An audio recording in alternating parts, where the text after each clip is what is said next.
इन साथियों तो फिर से आपका एक प्राचीन भारत के नए सीरीज में स्वागत है। और आज के इस सीरीज में हम बात करने वाले हैं शक और कुषाण से जो कि टॉप 10 मोस्ट इंपॉर्टेंट जो क्वेश्चन है उसको आज की इस वीडियो में डिस्कस करने वाले हैं। और इसी में जो कुषाण के समय में जो कुछ शैलियाँ थी, जैसे गांधार शैली हो गया, मथुरा शैली हो गया, अमरावती शैली हो गया, तो यानी कनिष्क के समय जो शैली थी उन सब के बारे में भी आप डिस्कस करेंगे। और जो आपके टॉप 10 मोस्ट इंपॉर्टेंट जो प्रश्न है उसको इस वीडियो में जो क्लियर करेंगे। तो आइए उसको देखते हैं। और ये हमारा सीरीज नंबर 11 है। तो अगर अभी तक आपने 10 सीरीज को नहीं देखा है तो आपको उसका जो प्लेलिस्ट बना हुआ है प्राचीन भारत का, आप वहाँ पर जाकर देख सकते हैं। चलिए, आप स्टार्ट करते हैं। और मैं आपको जो प्रश्न बताता हूँ ना, वो आपके आईएएस से पीसीएस लेवल तक के जो भी कॉम्पिटिटिव एग्जाम होते हैं सबके लिए बहुत ही इंपॉर्टेंट होगा। आइए यहाँ पे देखते हैं सबसे पहला प्रश्न। और यहाँ पे आपके सामने यहाँ पे पहला प्रश्न है कि कनिष्क की जो राजधानी थी वो क्या थी। ठीक है, यानी कनिष्क की राजधानी आपसे पूछा गया है, तो कनिष्क की जो राजधानी थी वो पुरुषपुर थी। ध्यान रखिएगा, सबसे मोस्ट इंपॉर्टेंट प्रश्न है। और मैं आपको इसको मैप के साथ दिखा देता हूँ ताकि आपके दिमाग में एकदम छप जाए। ठीक है, आपको देखिए मैप में कोई भी चीज आप देखेंगे तो उसको आप लंबे समय तक याद रख पाएंगे। तो देखिए ये पूरा कनिष्क का साम्राज्य आप देख पा रहे होंगे यहाँ पे, पूरा यहाँ तक जो कि पूरा फैला हुआ था। ठीक है, और इसमें आप यहाँ पे देख सकते हैं बीच में, ठीक है, यहाँ पे बीच में आपको देखने को मिल सकता है, यहाँ पर आपको देखने को मिल जाएगा पुरुषपुर। ठीक है, तो ये पुरुषपुर जो थी यहाँ पे कुषाण इंपरर यानी कुषाण जो शासक थे उनकी जो की राजधानी थी। ठीक है, आगे बढ़ते हैं। आई होप आपको समझ में आ गया होगा। आगे बढ़ते हैं। अल्लाह के सामने प्रश्न दिया गया है, निम्नलिखित में से अशोक द्वितीय किसे कहा जाता है, यानी अशोक द्वितीय के नाम से जाना जाता है। तो अशोक द्वितीय के नाम से किसको जाना जाता है, तो यहाँ पे कनिष्क जो है उसी को अशोक द्वितीय के नाम से भी जाना जाता है। ठीक है, और अशोक द्वितीय के समय में ही जो चौथी बौद्ध संगीति हुई थी, ये भी आप ध्यान रखिएगा। ठीक है, आगे बढ़ते हैं।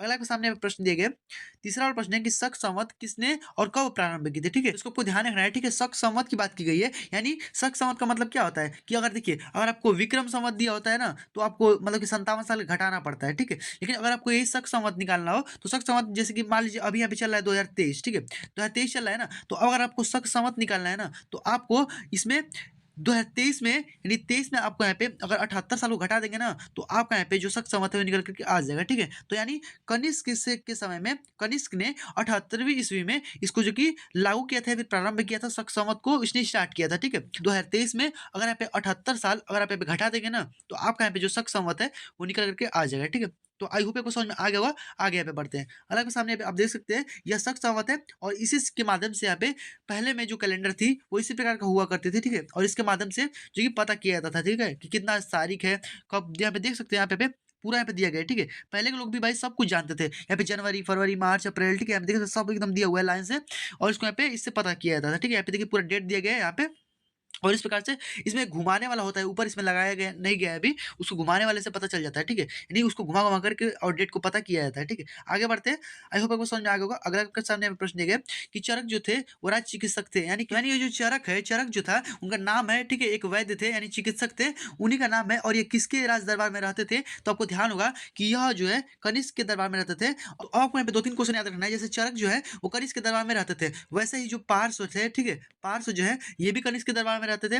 वैसे जो चरक है, ठीक है, ये तो मान लीजिए है ही। ठीक है, और उसी प्रकार से जो नागार्जुन थे, नागार्जुन नागार्जुन ये भी जो थे वो चरक के ही दरबार में रहते थे। और वसुमित्र, अश्वघोष, ये सारे लोग किसके दरबार में रहते थे, तो कनिष्क के दरबार में रहते थे। ठीक है, ध्यान रखिएगा, सबसे मोस्ट इंपॉर्टेंट प्रश्न है यहाँ पे पार्श्व, नागार्जुन, यहाँ पे जो चरक है और जो वसुमित्र है, अश्वघोष है, ये सारे लोग इन्हीं के दरबार में रहते थे। ठीक है, और इसी के समय में, कनिष्क के समय में ही यहाँ पे चौथी बौद्ध संगीति भी हुई थी। अभी ध्यान रखिएगा। ठीक है, अगला प्रश्न आपके सामने है कि मिलिंद पनह क्या है। ठीक है, तो मिलिंद पनह जो है एक बौद्ध ग्रंथ है, या ध्यान रखिएगा। और इस मिलिंद पनह में ही जो मीनांडर था, मीनांडर और नागसेन के बारे में जो वार्तालाप होता है उसके बारे में हमको पता चलता है। तो ये जो बौद्ध ग्रंथ है इसी में जो मीनांडर था, ठीक है, मीनांडर आप ध्यान रखिएगा, मीनांडर जो था, मीनांडर, इसी के बारे में, यानी मीनांडर और एक नागसेन थे। ठीक है, नागसेन, इन्हीं के बारे में हमको यहाँ पे पता चलता है, इनके वार्तालाप के बारे में पता चलता है। यानी नागसेन और जो यहाँ पे मीनांडर थे, नागसेन से मीनांडर ने, एक विदेशी यात्री था मीनांडर, इसने जो कि बौद्ध धर्म की जो कि शिक्षा ली थी। ठीक है, तो इसी ये हमको पता किससे भाई चलता है, तो यहाँ पे मिलिंद पनह से पता चलता है।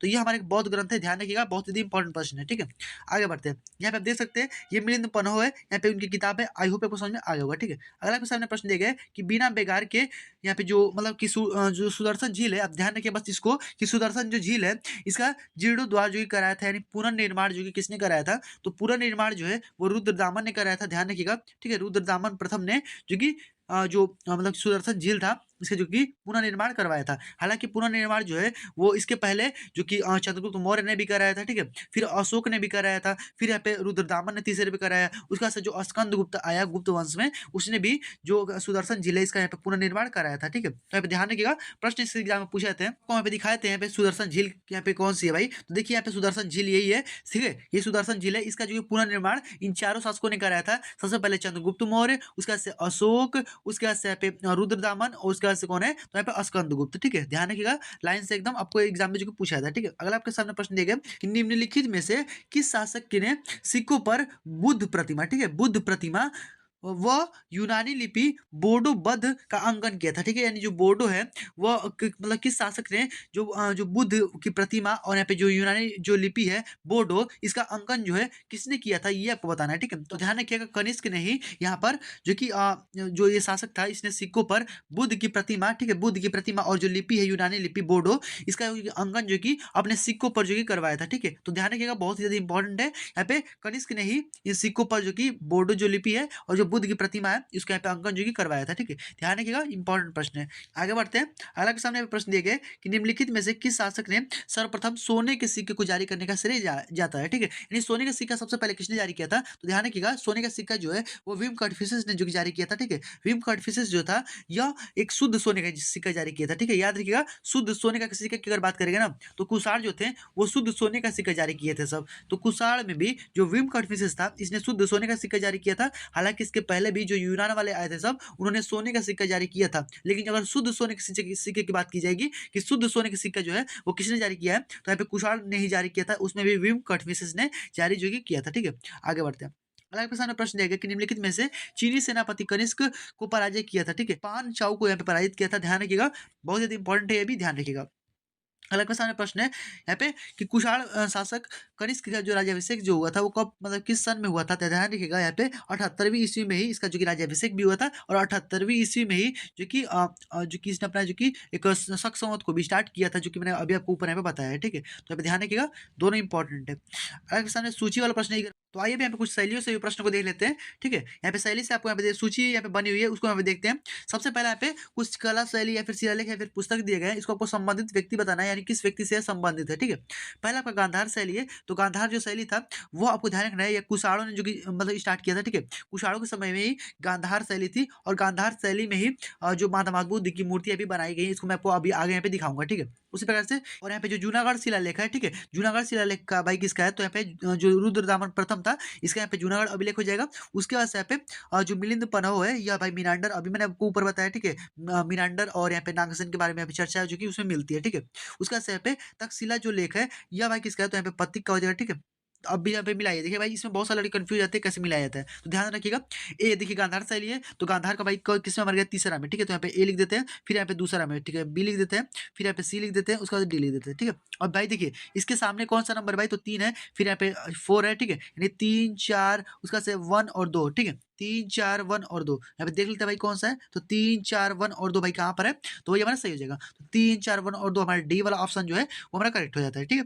तो इस प्रकार से आपको इसको सॉल्व करना है। अगर आपके सामने प्रश्न दिया गया कि प्रथम ईरानी शासक जिसने भारत के कुछ भागों को अधीन कर लिया था निम्नलिखित में से कौन था? ठीक है? तो यानी कौन सा ऐसा शासक था ईरानी शासक जिसने कुछ भागों को यानी भारत के कुछ भागों को अधीन अपने कर लिया था? तो भाई कौन है? तो यहाँ पे ध्यान रखिएगा, डेरियस प्रथम ने ही इसको अधीन जो कि कर लिया था मतलब कि भारत के कुछ भागों को, ठीक है? तो आप ध्यान रखिएगा, ये भी इंपॉर्टेंट प्रश्न है। 13वां वाला प्रश्न है कि किस कला को ग्रीक बौद्ध शैली के नाम से भी जाना जाता है, ठीक है? यानी किस कला को ग्रीक बौद्ध शैली के नाम से जाना जाता है? तो ध्यान रखिएगा, बौद्ध शैली के नाम से भाई यहाँ पे गांधार जो कला है इसी को जाना जाता है और गांधार शैली में ही जो महात्मा बुद्ध की मूर्ति बनी थी इसको आपको दिखाए थे ताकि आपको यहाँ पे और बेहतर तरह से क्लियर हो जाए। तो यहाँ पर आप देख सकते हैं यहाँ पे महात्मा बुद्ध की यहाँ पे मूर्ति बनी हुई है, ठीक है? इस प्रकार से कई सारी चीजें भी मतलब कि योग अवस्था में बैठे हुए हैं वैसे भी मूर्तियां बनी हुई हैं। और इसमें एक चीज आपको और याद रखना है, जैसे यहाँ पे मूर्ति तो बनी हुई है, ठीक है? ये गांधार शैली में बनी हुई है, ये आप ध्यान रखिएगा। और जो देखिए गांधार शैली में जो भी बनी होगी ना वो आपका यहाँ पे पीछे जो यहाँ पे बना हुआ है, ठीक है? ये पीछे आपका यहाँ पे जो प्रभा मंडल है ये आपका बना ही होगा, ठीक है? तो प्रभा मंडल यहाँ पे पीछे बना हुआ है, यही आपका गांधार शैली का पहचान है, ठीक है? कि पीछे आपका प्रभा मंडल होगा ही, ठीक है? और इसी में इनके ये पत्थर का देखो एकदम काट काट के बनाया गया है, ठीक है? पत्थरों को एकदम काट काट के एकदम बारीकी से उसको बनाया गया है। और यहाँ पे देख सकते हैं यहाँ पे ध्यान की मुद्रा में ये खड़े हुए जो कि मूर्ति यहाँ पे दिखाई गई है, ठीक है? तो यहाँ पे इस प्रकार से यहाँ पे कई सारी यहाँ पे मूर्तियां इनकी बनाई गई है, यहाँ पे आप देख लीजिएगा, ठीक है। यहाँ पे अगला आपके सामने प्रश्न देखिए कि लास्ट वाला जो प्रश्न है कि काव्य शैली का प्राचीनतम जो सच है वो किस अभिलेख से मिलता है, यानी काव्य शैली की बात की गई है, ठीक है। काव्य शैली का जो प्राचीनतम शिलालेख है या फिर अभिलेख जो है वो किस शैली से मिलती है, तो ये आपको ध्यान रखना है, ठीक है। यहाँ पे जो रुद्रदामा का जो जूनागढ़ अभिलेख था, ठीक है, इसी से यहाँ पे मिलती है। ये सबसे ज्यादा मोस्ट इंपॉर्टेंट था। आई होप आपको क्लियर हो गया होगा। तो बस, तो आई होप आपको ये जो शक और कुशार से जो टॉप 10 मोस्ट इंपॉर्टेंट जो प्रश्न थे और इसमें मैंने आपको जो 4 शैली से भी जो प्रश्न बताया वो आई होप आपको क्लियर हो गया होगा। तो ये आपका जो 11वां वाला सीरीज है कंप्लीट होता है। हम नेक्स्ट सीरीज में बात करेंगे गुप्त साम्राज्य के बारे में और इससे जो आपके टॉप 10 मोस्ट इंपॉर्टेंट जो प्रश्न होंगे उसको हम नेक्स्ट वीडियो में डिस्कस कर लेंगे। तो बस आज की इस वीडियो में इतना रहने देते हैं। तो अगर आपको वीडियो थोड़ा सा पसंद आए तो वीडियो को लाइक कर दिया करिए। आपके एक लाइक से हम बहुत ज़्यादा मोटिवेशन मिलता है और आपको और भी बेहतर तरीके से पढ़ा पाते हैं। चलिए मिलते हैं नेक्स्ट वीडियो में, तब तक के गुड विजय, वंदे मातरम।